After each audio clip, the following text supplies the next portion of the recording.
నమస్తే ఫ్రెండ్స్, జోహర్ Nagar report card part 5 కు మీ అందరికీ కూడా స్వాగతం. గత వీడియోలో మీరు చూశారు సుమారుగా 70 కోట్ల నిధులు మన జవహర్ నగర్ అభివృద్ధి కోసం కేటాయించిన విషయాలను. సో ఈ గత 3 సంవత్సరాలుగా అంటే 2019, 2020, 2021, 2022కు సంబంధించి ఎలాంటి అభివృద్ధి మన జవహర్ నగర్లో నెలకొంది, అలాగే ప్రజలు ఎలాంటి సేవలు వాళ్ళకి కావాలి, ఎలాంటి అభివృద్ధి వాళ్ళకి కావాలి అనేది మీరు చూశారు.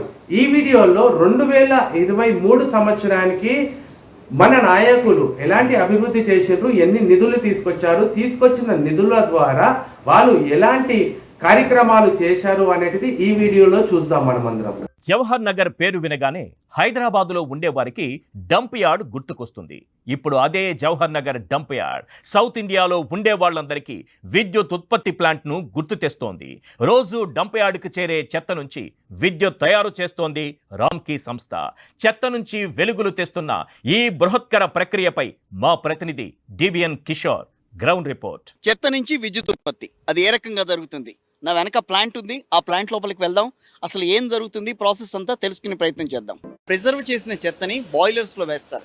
దాదాపుగా నా పక్కన ఇప్పుడు నేను చూపించే ప్రయత్నం చేస్తున్నాను, అదే 950 డిగ్రీల సెంటీగ్రేడ్లో దాన్ని మొత్తం కాలుస్తున్నారు. మనకి స్పష్టంగా కనిపిస్తుంది. మండించిన తర్వాత అది ఒక యాష్ రూపంలో, అంటే ఒక బూడిద రూపంలో కిందకి వెళ్తుంది. మరి ఆ బూడిదని కూడా ఏదో రకంగా వాడుకోవాలి కదా, ఏ రకంగా వాడుతున్నారు? సో ఆ వివరాలు కూడా తెలుసుకుందాం. కిందకి వెళ్దాం ఒకసారి. ఏదైతే లోపల బాయిలర్స్లో బాగా మండించిన ఆ చెత్తనంతా కూడా ఒక బూడిద రూపంలో కిందకి ఈ రకంగా వస్తుంది. సో ఇలాంటివి దాదాపుగా 3 పార్ట్లు ఉంటాయి ఇక్కడ. ఆ 3 ప్లేసుల నుంచి ఆ పైపుల ద్వారా కిందకు వస్తుంది. వాటర్తో కలిపే ప్రయత్నం చేస్తారు. సో ఎప్పుడైతే వాటర్తో మిక్స్ అయిపోతుందో ఆ బూడిదని బయటికి తీసుకొస్తారు. సో ఇప్పుడు ప్రస్తుతం చివరికి యాష్ అని చెప్పాను, ఏదైతే బూడిద వస్తుందని అంటానో ప్రస్తుతం నా చేతిలో ఉన్నది అదే. కొంచెం మాయిశ్చర్ అయితే కనిపిస్తుంది. మనకి ఇసుక ఎలా ఉంటుందో ఆ ఇసుక లాగానే ఉంటుంది ఇది. సో ప్రస్తుతం నేను 450 డిగ్రీల సెంటీగ్రేడ్ ఉన్న ఒక టర్బైన్లో ఉన్నా. నేను ఇక్కడి నుంచే విద్యుత్ని జనరేట్ చేసి దాన్ని బయటికి పంపిస్తారు. మెకానికల్ ఎనర్జీని థర్మల్ ఎనర్జీగా ట్రీట్ చేయటం. అంటే లోపల దాదాపుగా 410 డిగ్రీలు ఆయన చెప్పినట్టుగా. సో అంత వేడి ఉన్నా కూడా అక్కడ లోపల అట్లా లేదు. సో ఇది 24/7 అన్నట్టుగా 365 రోజుల పాటు హీట్ జనరేట్ అవుతూనే ఉంటుంది. అట్లాగే లోపల 11 కిలోవాట్ అంటే విద్యుత్ ఉత్పత్తి జరుగుతూ ఉంటుంది. అది ప్లాంట్ కోసం వాడుకుంటారు, బయట అవసరాల కోసం కూడా దీన్ని పంపిస్తూ ఉంటారు. మేడ్చల్ జిల్లా జవహర్ నగర్లో స్థానిక మున్సిపల్ కార్పొరేషన్ మేయర్ కావ్య తండ్రి మేకల అయ్యప్ప వీరంగం సృష్టించారు. రోడ్డుకు అడ్డంగా ఉన్న బండరాయిని తొలగిస్తున్న వ్యక్తిని చితకబాదాడు. నీ అంతు చూస్తారంటూ బెదిరించాడు. బృందావన్ కాలనీలో శ్రీనివాస్ అనే వ్యక్తి సొంత ఖర్చులతో రోడ్డుకు అడ్డంగా ఉన్న రాయిని తొలగించే యత్నం చేశాడు. విషయం తెలుసుకున్న మేయర్ తండ్రి అయ్యప్ప శ్రీనివాస్పై దాడి చేశాడు. దీంతో కుటుంబ సభ్యులు పోలీసులకు ఫిర్యాదు చేశారు. అయ్యప్ప అతని అనుచరుల నుంచి తమకు ప్రాణహాని ఉందని రక్షణ కల్పించాలని కోరారు. కేసు నమోదు చేసుకున్న పోలీసులు సీసీ ఫుటేజ్ ఆధారంగా కేసు దర్యాప్తు చేపట్టారు. నేను Jawahar Nagar Brindavan colony road number 3లో నివసిస్తున్నాను. మా యొక్క రోడ్డుకు అడ్డంగా ఉన్న గుండును నా సొంత ఖర్చులతో నేను దాన్ని తీపిస్తున్నాను. నేను బాబర్న కార్పొరేటర్ ద్వారా రోడ్డు వస్తుంది, ఇడిదాకా ఓపిస్తా గుండు కొట్టిస్తాను అని చెప్పేసి నేను తీసుకుంటే 2-3 డేస్ నుంచి పనులు జరుగుతుంటే ఎవర్రా కొట్టేది అనేది అనుకుంటా వచ్చి నాపై మేకల అయ్యప్ప దాడి చేయడం జరిగింది. మేయర్ వాళ్ళ తండ్రి. మేడ్చల్ జిల్లాలోని జవహర్ నగర్ అభివృద్ధికి రాష్ట్ర ప్రభుత్వం 25 కోట్ల రూపాయలను మంజూరు చేసిందన్నారు మేయర్ మేకల కావ్య. దీంతో జవహర్ నగర్లో పండుగ వాతావరణం నెలకొన్నది. బడుగు బలహీన వర్గాల ఆశాజ్యోతి మంత్రి మల్లారెడ్డి కృషి ఫలితంగానే ప్రభుత్వం నిధులను మంజూరు చేసిందన్నారు. ఈ సందర్భంగా సీఎం కేసీఆర్, మంత్రులు కేటీఆర్, మల్లారెడ్డి చిత్రపటాలకు పాలాభిషేకం చేస్తూ కృతజ్ఞతలు తెలియజేశారు. ఈ కార్యక్రమంలో డిప్యూటీ మేయర్ రెడ్డి శెట్టి శ్రీనివాస్ గుప్తా, స్థానిక ప్రజాప్రతినిధులు, బీఆర్ఎస్ నాయకులు, కార్యకర్తలు తదితరులు అధిక సంఖ్యలో పాల్గొన్నారు. నగర్లో ఇవాల్టికి ఒక సెంచరీ రికార్డ్ కొట్టడం జరిగింది. దగ్గర 100 కోట్ల ఫండ్ తీసుకురావడం మన మల్లారెడ్డి సార్కే దక్కుతుంది ఈ ఘనత. ఒక 92 కోట్ల రూపాయలతో మీ మేయర్ గారు ఇప్పుడే చెప్పినారు, కొన్ని రోడ్లు, కొన్ని మోరీలు, కొన్ని వరద నీటి కాలువలు ఇవి నిర్మాణం చేసుకుంటా ఉన్నాం. దాంతో పాటు వాళ్ళ మేయర్ గారు అడిగారు, నేను మా మమతా గారు ఇక్కడనే ఉన్నారు, మా మున్సిపల్ కమిషనర్ గారు, నేను వారిని కోరుతా ఉన్నాను, పక్కనే ఫీర్జాదిగూడలో చాలా చక్కగా 10 ఎకరాల్లో 3 వివిధ మతాలకు సంబంధించి కులం పేరు మీద మతం పేరు మీద గుద్దుకొని వస్తూ ఉంటాం తెల్లారులేస్తే. చచ్చిపోయినాకైనా కలిసి ఉండాలని చెప్పి ఒకటే దగ్గర పెట్టినాం ఫిర్యాదిగూడలో. మీ జవహర్ నగర్ లో కూడా అట్లే పెడతాము. ఒక 15 ఎకరాల్లో వెంటనే కేటాయించి ఇక్కడ వైకుంఠ ధామం, కబ్రస్థాన్, సిమెట్రీ ఏర్పాటు చేస్తాం. ఒక మంచి ఆహ్లాదకరమైన పార్కు కావాలని కోరారు, అది కూడా తప్పకుండా చేస్తాము. ఇవాళ 3619 మందికి పట్టాలు వస్తా ఉన్నాయి. మల్లారెడ్డి గారు చెప్పినారు, ఇంకెవరన్నా అప్లై చేసుకున్న వాళ్ళు ఉంటే 58 జీవో కింద కలెక్టర్ గారు ఇక్కడే ఉన్నారు, ఆర్డీఓ గారు ఇక్కడే ఉన్నారు. దయచేసి మిగతా వాళ్ళకు కూడా ఏమైనా అనుమానాలు ఉంటే మరి వార్డుల వారీగా అవసరమైతే వాళ్లకు చైతన్యపరచండి. ఏమన్నా అనుమానాలు ఉంటే కూడా మీరు ఆఫీసర్లను అడగండి, తప్పకుండా వారు సహకరిస్తారు. మీ కార్పొరేటర్లు ఉన్నారు, వారందరితో కూడా మీరు అడిగి ఎవరెవరైతే పేదలు 60 గజాల నుంచి 120 గజాల వరకు ఉన్నారో దయచేసి పట్టాలు తీసుకోవాలని చెప్పి కూడా నేను కోరుతా ఉన్నాను. ఈరోజు జవహర్ నగర్ కి పండుగ వాతావరణం వచ్చింది. ఎందుకంటే 30 సంవత్సరాల కల ఈ రోజు మనకు నెరవేరబోతుంది. ఎందుకంటే తెలంగాణ ప్రభుత్వం వచ్చిన తర్వాత నమ్మకం అంటే కేసీఆర్, మాటిస్తే తప్పడు మన కేసీఆర్ నైజం. అదే విధంగా గత 6 నెలలు 8 నెలల కింద జవహర్ నగర్కి వచ్చిన మన కేటీఆర్ గారు మనందరికి ఒక మాట ఇచ్చిపోయింది. ఏం మాటో తెలుసా? మీ అందరికీ 58 జీవో మీద పట్టాలు ఉచితంగా ఇస్తానని చెప్పి ఆ మాట నిలబెట్టుకున్న మన యంగ్ అండ్ డైనామిక్ మంత్రి మన కేటీఆర్ గారికి ఒకసారి హర్షధన్యాలతోటి చప్పట్లు కొట్టవలసిందిగా కోరుచున్నాను. జవహర్ నగర్ అనేది 35-40 సంవత్సరాల కింద ఏర్పడ్డ ఇక్కడ ఒక ఊరు లేదు, ఏమి లేదు, మొత్తం ఒక మామూలుగా మైగ్రేడ్ అయి ఏర్పడ్డ ఈ జవహర్ నగర్ లో అంచెలంచెలుగా ఎదిగి ఈ రోజు 2,50,000 జనాభాతో నిండిపోయింది. ఇక్కడ 75,000 ఓటర్ లిస్టు, ఇప్పుడు ప్రజెంట్ 1,00,000 ఓటర్ లిస్టు విస్తీర్ణించి ఉన్న ఈ జవహర్ నగర్ ను ఇన్ని రోజులు ఎవరు పట్టించుకున్న పాపాన పోలేదు. మన తెలంగాణ గవర్నమెంట్ వచ్చిన తర్వాత దీన్ని గుర్తించి 330 ఎకరాలు గ్రామ కంఠం చేయడం జరిగింది. ఫస్ట్ తెలంగాణ వచ్చిన తర్వాత సుధిరెడ్డి హయాంలో అప్పుడు జరిగింది. తర్వాత వచ్చిన మన మల్లారెడ్డి గారు ఒకటే మాట ఇచ్చారు, ఈ మొత్తం 330 ఎకరాలు కాదు, ఉన్న మొత్తం 800,000 ఎకరాలు మొత్తం కూడా గ్రామ కంఠం అన్న చేస్తా, రెగ్యులేట్ చేస్తా అని మాట ఇచ్చిండు. ఆ మాట ప్రకారం ఈ రోజు మీ అందరికీ మాట తీర్చుకుంటారు. కాబట్టి మీరందరూ కూడా ఆయనకు చప్పట్లు కొట్టాలని కోరుచున్నాను. 100 కోట్ల రూపాయలు ఇప్పటి మటుకు డెవలప్మెంట్ రూపంలో మన జవహర్ నగర్కి ఇస్తారు. గల్లీకి పోతే మోరీలు, సీసీ రోడ్లు. ఆయన సార్ ఒకటే మాట ఇచ్చింది, కేటీఆర్ గారు మొత్తం మనకు జవహర్ నగర్ మీద ప్రత్యేక దృష్టి పెట్టి డెవలప్మెంట్ విషయంలో సపరేట్ గా మొత్తం డెవలప్మెంట్ చేసిండు. దగ్గర 50% డెవలప్మెంట్ మొత్తం అయింది సార్, మీ పుణ్యాన్ని. ఎందుకంటే మీరు మాకు జిహెచ్ఎంసీకి ఫండ్స్ ఇప్పించేసి మా ఒక చిన్న విలేజ్ గా ఉన్న గ్రామాన్ని ఒక మంచి పట్టణంగా తయారు చేశారు. మనం ఉన్న తెలంగాణ ప్రభుత్వం మీద ఉన్న నమ్మతోటి 24 మంది కార్పొరేటర్లు బీఆర్ఎస్ లో ఉంటే ఇంకో 4 కార్పొరేటర్లు కూడా కాంగ్రెస్ లో నుంచి బీఆర్ఎస్ లోకి ఎందుకు వచ్చారంటే డెవలప్మెంట్ చూసి ఉరుకులు పరుగులు పెడుతున్న జవహర్ నగర్ ను మంచి పట్టణంగా, మంచి కార్పొరేషన్ గా తీర్చిదిద్దుకోవాలంటే 28కి 28 మొత్తం టీఆర్ఎస్ పార్టీలోనే ఉన్నారు సార్.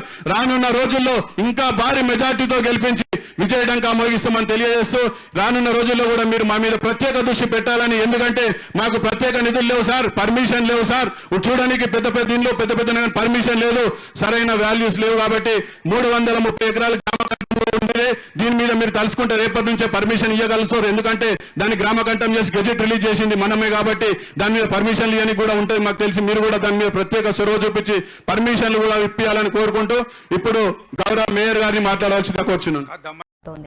అందుకు నిదర్శనమే జవహర్ నగర్ లో ప్రారంభించిన లీచ్ ట్రీట్మెంట్ ప్లాంట్. కాలుష్యకారక ద్రవ్య వ్యర్థాలను శుద్ధి చేసే ఈ ప్లాంట్ను తెలంగాణ ప్రభుత్వం దాదాపు 250 కోట్ల వ్యయంతో నిర్మించింది.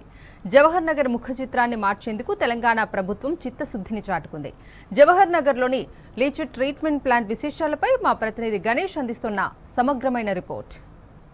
దశాబ్దాలుగా నగరంలో ఉత్పత్తి అవుతున్న చెత్తనంతా కూడా జవహర్ నగర్ డంపింగ్ యార్డ్కు తరలించడం జరుగుతుంది. కానీ ఇక్కడ ఉన్న ప్రజలకు అది గుదిబండలాగా తయారైంది. చెత్తను వేయడమే తప్ప దానికి సంబంధించిన ట్రీట్మెంట్ ఎలా చేయాలని మాత్రం గత పాలకులు పట్టించుకున్న పాపన పోలేదు. కానీ తెలంగాణ రాష్ట్రం సాధించుకున్న తర్వాత సీఎం కేసీఆర్ గారి మార్గదర్శకంలో, అలాగే మంత్రి కేటీఆర్ గారి ఆలోచనలతోటి ఈ జవహర్ నగర్ డంపింగ్ యార్డ్కి సంబంధించి దుర్వాసనను అరికట్టేందుకు క్యాపింగ్ ప్రక్రియ 140 కోట్లతో చేపట్టడం జరిగింది. ఈ ట్రీట్మెంట్ ప్లాంట్ ఏ విధంగా లీచేటంతా ఏ విధంగా మారి ట్రీట్మెంట్ అయ్యి వాటర్గా రూపొందించుకునేది చూసే ప్రయత్నం చేద్దాం.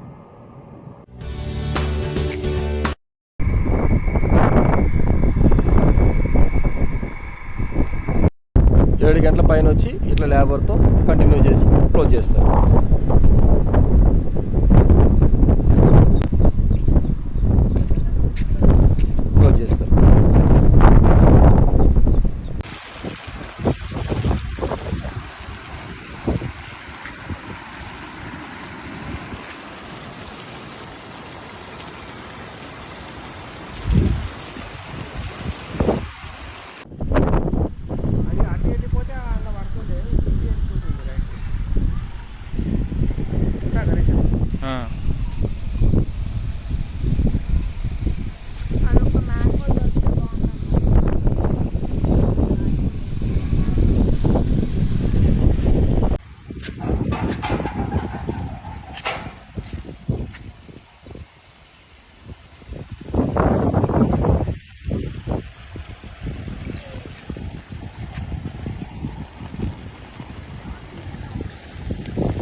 मेडचल जिला के जवाहर नगर म्युनिसिपल कॉरपोरेशन के तहत इंदिरा राजीव नगर कॉलोनी और कामिका नगर के दरमियान एक बस्ती में मकामी कॉरपोरेटर की तवज्जो न देने पर वहां की आवाम सख्त बरहमी का इजहार कर रहे हैं।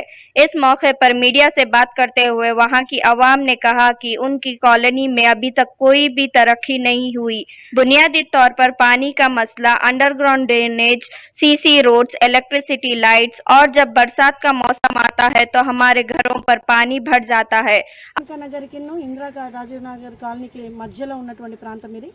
ఇక్కడ ఉన్నటువంటి ప్రజలకు ఉన్నటువంటి ఇబ్బందులు ఏంటంటే, ఒకటి రోడ్డు, నీళ్ళ కనెక్షన్ రాలేదు, డ్రైనేజ్ కనెక్షన్ రాలేదు.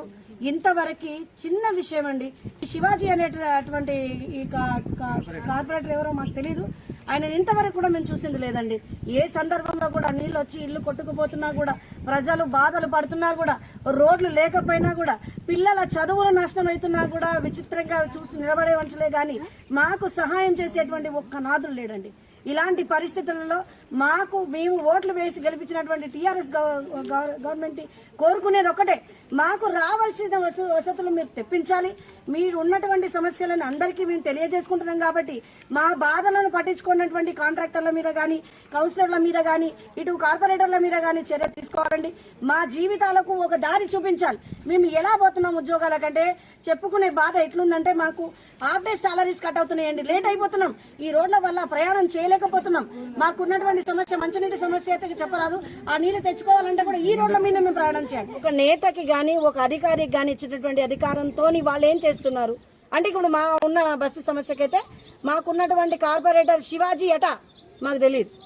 ఆ శివాజీ ఎవరో అతను ఎట్లుంటాడో మేము ఇంతవరకు చూడలేదు. కరోనా వచ్చినప్పటి నుంచి కూడా ఆ వ్యక్తి స్వరూపం ఇటు కనిపించలేదు.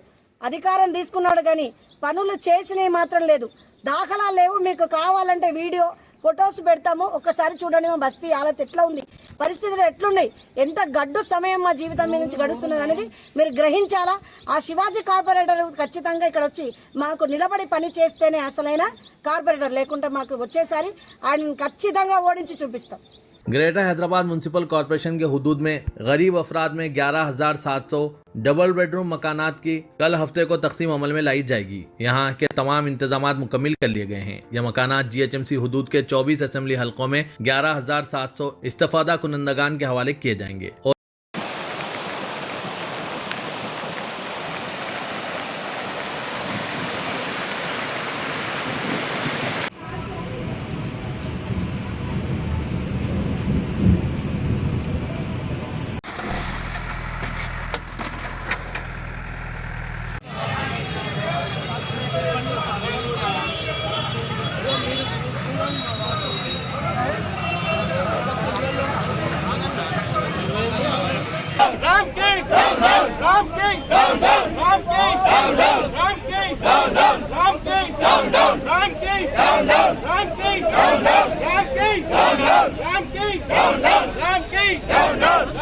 वज़ीर लेबर सीएम मल्ला रेड्डी ने जिले मेडचल के जवाहर नगर म्यूनसिपल कॉरपोरेशन के हुदूद में इंतखाबी मुहिम चलाई है। इस दौरान रियासती वज़ीर मल्ला रेड्डी की क़यादत में बालाजी नगर ता अम्बेडकर नगर एक बहुत बड़ी रैली निकाली गई।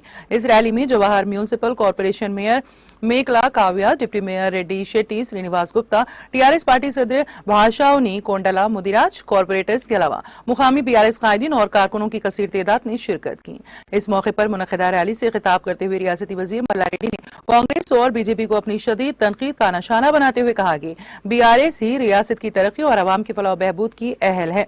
उन्होंने अवाम से अपील की है कि वो अपने कीमती वोट को बीआरएस उम्मीदवारों के हक में इस्तेमाल करें ताकि रियासत तेलंगाना को मजीद तरक्की की सिमत गामजन किया जा सके। उन्होंने कहा कि तेलंगाना में बीआरएस का तीसरी मरतबा इख्तिदार में आना यकीनी है।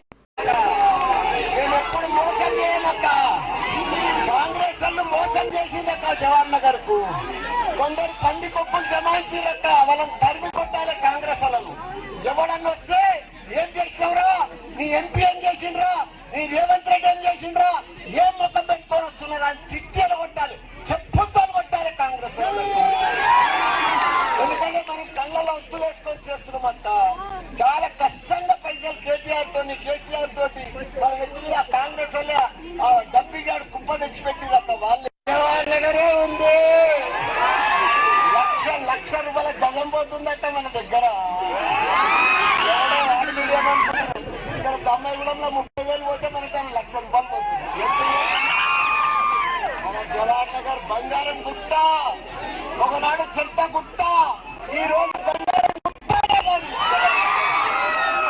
తప్పకుండా చూశారు కదా ఫ్రెండ్స్, సుమారుగా 100 కోట్ల నిధులు మన జవహర్ నగర్ అభివృద్ధి కోసం అనేసి మన నాయకులు కేటాయించారు. ఈ 100 కోట్ల నిధులను 28 డివిజన్లకు మనం డివైడ్ చేస్తే 3,57,00,000 పైచీల నిధులు అయితే ఉంటుంది. సో మీ వార్డులో ఈ 3,57,00,000తోటి ఎలాంటి అభివృద్ధి కార్యక్రమాలు జరిగాయో కింద ఉన్న కామెంట్స్లో మీరు వివరించండి. మళ్ళీ తిరిగి వచ్చే వీడియోలో 2024 సంవత్సరానికి ఎలాంటి కార్యక్రమాలు జరిగాయి, ఎలాంటి సంఘటనలు జరిగాయో మీ కంటి ముందు నేను పెడతాను. అప్పటి వరకు మీ అందరికీ కూడా థ్యాంక్ యూ.